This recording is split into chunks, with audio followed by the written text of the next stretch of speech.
حکیم الامت حضرت مولانا شباری تانوی سے برحم اللہ لیکي په خپل یو کتاب کې یو هندو یو بت جوړ کړ 90 سال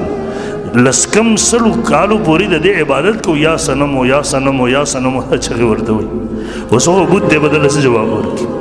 یو ځله په خطایي کې په غلطۍ کې د خلینو یا صمد وته صمد د الله تعالی نوم دی موږ وایو الله صمد دی بې نیاز دی هر سیز الله ته محتاج دی الله څه ته نه دی محتاج نو چې کله د خلینو دا ووتل الله ورته لبیک یا عبدي غیبي اواز ورته راځي دیم حیران شو 90 سال له هلته نه اواز نه راتللو دلته په خطایي کې زما د خلینو اواز ووته جواب راته راغی